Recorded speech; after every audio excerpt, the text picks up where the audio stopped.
Ground లెవెల్‌లో ఉందండి. అంటే నేల మీద ఉంది గదా! హ్మ్. గ్రౌండ్‌లో షాప్స్‌కి పర్మిషన్ ఉండదు. ఇప్పుడు ఆళ్ళు అపార్ట్‌మెంట్‌ది ఇది చూపిచ్చారు గదా! ప్లాను ఉంది గదా! హ్మ్. ఆ ప్లాన్‌లో హ్మ్. షాప్ లేదండి. ఓకే.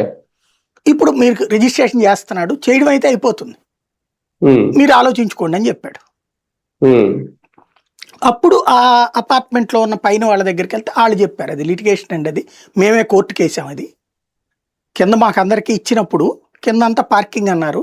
దాంట్లో 3 హ్మ్. షాపులు కట్టేశారు. అట్టెట్ట కడతారు? మేము కోర్ట్‌కెళ్ళాము. కోర్ట్‌లో ఉంటే అది మీకు తెలియనీయకుండా అమ్మేసుకుంటున్నాడండి అతనని జెప్పారాళ్ళు. హుహు. హ్మ్.